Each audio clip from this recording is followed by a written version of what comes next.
Okay, now I'm going to read something really random about John Cheever. Looking at John Cheever. I am reading John Cheever. There is no inelegant way to emerge from a taxi. The move from a taxi to the train suggests a commute, a family perhaps. Does John Cheever have a family? Clean underwear and cleaner teeth. Baggage of anxieties that a train can carry. It is so profane for the train to be fully illuminated in the daylight. Redundant. Why remind us that the sun will go down soon? Is that why you're thinking of going home with him? Maybe the light changes. I imagine his hair is close-cropped, clean. Longer parted hair would have stank of some sort of affectation. What about your cleanliness or not makes me want to touch you? A comb is purpose, coordinating a direction to impress. Unremarkable until remarking on the world, which is how one becomes a writer. Okay, this is about birth. No, not a water birth. A perfectly timed birth, 8 p.m. So perfect, an immaculate conception of entrepreneurship, strong credentials and a sturdy foundation, a fantastic work ethic, wasting no time. This baby was born dumb fast. Perfect except for a crack and a fissure. The tailbone breaks. What is it that this bone does? I want a wishbone instead. Something that makes human like dog. I don't like to think about my mother in pain, but I know I put her through it. I imagine screams and pushing in a way that my young self could only understand as constipation. That's what happens when a baby is born, you poop it out. Everyone knows, an open secret. Was I violent? A little kick or butting my head the wrong way. It was my time to come out. I was overdue. I was bad at transitions. I'm bad at transitions. I met my mother and she could not sit down in a chair for a month. My father wept aghast at her pain, but still taking the smell of her sweat, neck against cotton and hair against her neck. The smell I still inhale after long periods of separation. Her sweet smell, a secret between them now, shared with the doctors. His first child born on American soil, a daughter. What do you need from the old country when you have a daughter in the new world? He intended to take her to the mountains, where she would encounter the Pacific Ocean for the first time. A different orientation, a reorientation of the world. The Arabian Sea would take children greedily. This one is too cold, and you know children can't do anything alone here. There are sharks. Hold on tight to your baby. This next thing I actually wrote a few years ago, and it's kind of funny to return to it now, and it's also about my dad. So segue. It was for this project called WebSafe, which was Josephine Livingstone did this little thing where she wanted people to write about the colors of the early internet and the associations that people have with them, and how, or like we have grown up with the internet, or so if you have. So this color is called CCFF66. I used to feel very moved by a Gloria Steinem quote. We are becoming the men we wanted to marry. I read either from a screen or a book and teared up. There is still something prescient about how the quote captures the aspiration and longing, how a lover can placate or bring us closer to ambitions that are denied or fundamentally out of reach, even as it plants a seed for lean-in feminism's bizarre, autocratic, indeed anti-erotic insistence on work. I now think that the unfulfilled dreams are far more interesting. Few people will reach much satisfaction from work. Meanwhile, there are so many unofficial obsessions that we transmit, more unexpected ways to trace genealogy. My dad fed me the internet like many parents feed their children books. He lacked the early aptitude for engineering that allowed his brothers access to high-skilled visas, but moved with them from Karachi to California, the other side of the world, and nurtured Silicon Valley dreams adjacent to the boom and bust .com years. My inheritance, a portal to the internet, a trusted guide through a series of links, a walk. I read Harry Potter and the Magic Treehouse books at the same time that I explored the sweet milky green of the early web. I almost don't remember going outside. This one's just called Sacramento.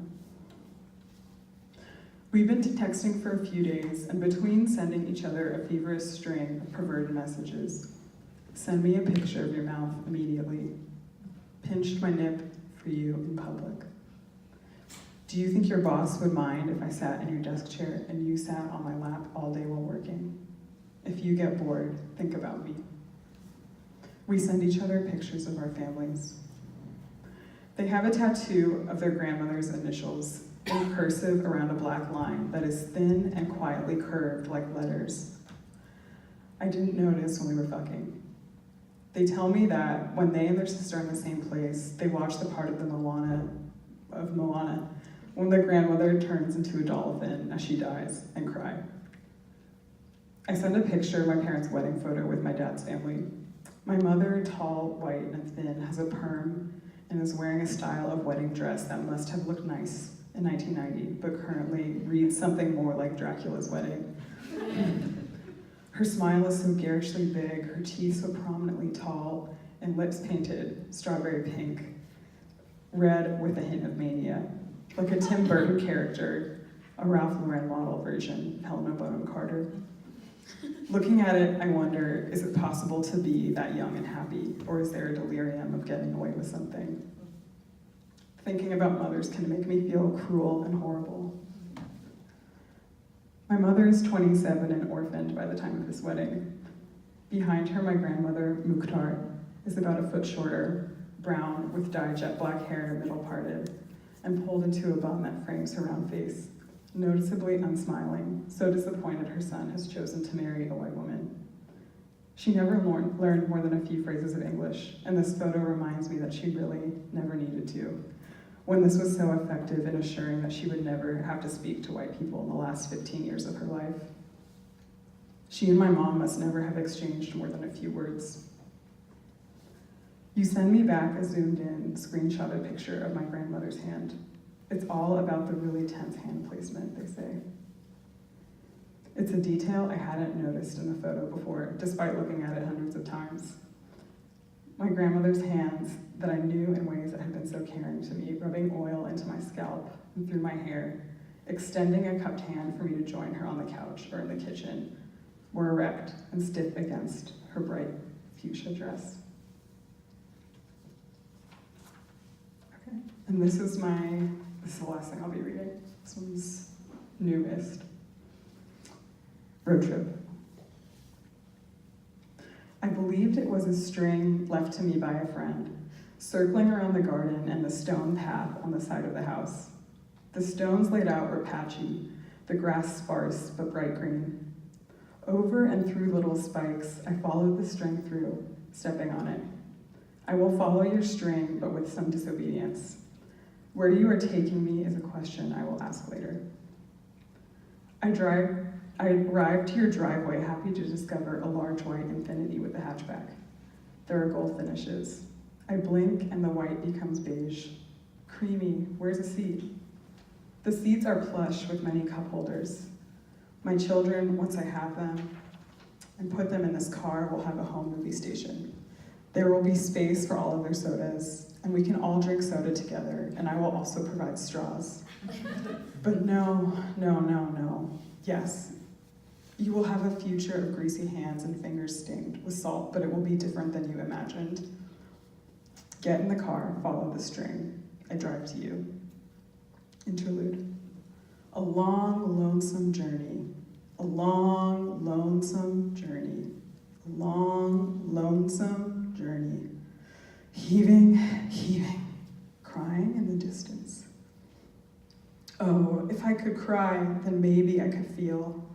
I am pulling the string, but no tears come. The speaker is in pain, she says. I wonder if I am on the run, but in reverse. Something, disrupting the classic narrative. If a lesbian is on a road trip, but on the run, is she even a lesbian? What is her danger? Well, will you let me see? This driving is tiresome. And where are my children who would be in the back seat singing a chorus? wintertime voices tingling my ears. Who wants to yodel with me? I know a few songs, but not many. My roommate tells me, turn the music off. I'm frustrated. No beef broth to spray on my enemies, or bubble tea for my sorrows. I told Jasmine, sometimes I pour bubble tea down my shirt. She understands, wants to help me, says for my birthday, we can all get slimed. It's true. Is it true that I so badly don't want to do this? The string says, wrap me between your fingers, see that I can twine with you in a way that feels good. But this expectation of reciprocity, I say, is flawed. It is you who is pulling on me. By morning, the string has slipped out of my hands. I lost it. In this section, she returns to the core of the narrative, the one about loss. In a shift to the reflective voice, she looks back on all her steps that led her here, the string, the garden. I have this temptation now to remember everything, to write it all down, things I can hold on to. I'm not abandoned, I'm not forgotten. The pieces I want to hold on to are their face. Please give me something to hold on to.